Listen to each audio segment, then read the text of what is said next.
2017 जे इलेक्शन आसा त्या इलेक्शनाक आमकां भारतीय जनता पार्टी हो सीट केपें मतदारसंघाक आमकां दिवचो अशी म्हणून आमी पक्षा कडेन मागणी करपा खातीर ही प्रेस कॉन्फरन्स आपयल्ली आसा। आनीक तुमकां खबर आसतलें की फाटले 2012चे निवडणुकेक हो मतदारसंघ केपें मतदारसंघ हो मोगो पक्षाक दिल्लो आनी तेजो रिजल्ट सगळ्यांक मुखार आसा। सो फाटलीं 10 वर्सां आमी ह्या मतदारसंघाक प्रत्येक ग्रावंड लेवलाचेर आमी वचून हे पक्षाचे आनी आमच्या सरकारान जे कितें कार्य केल्लें आसा, जे स्किमी येवजणी म्हण वा विकास म्हण तो शेवटच्या मनशा पर्यंत केपें मतदारसंघाच्या शेवटच्या मनशा पर्यंत ह्यो स्किमी आमी पावोवन पक्षाक तेजो फायदो जावचो आनी ह्या दृश्टीन आमी एक काम केल्ले कडेन आसा। आनीक ह्या बळाचेर आमकां हो मतदारसंघ जिखपाचो एक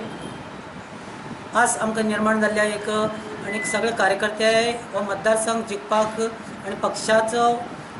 उमेदवार निवडून हाडून एक आमदार ह्या मतदारसंघांतल्यान निवडून हाडपाक आनीक येणारें सरकार हें भारतीय जनता पार्टीचें सरकार घडोवपाक आनी तातूंत आमचो केपेंचो आस्पाव आसचो।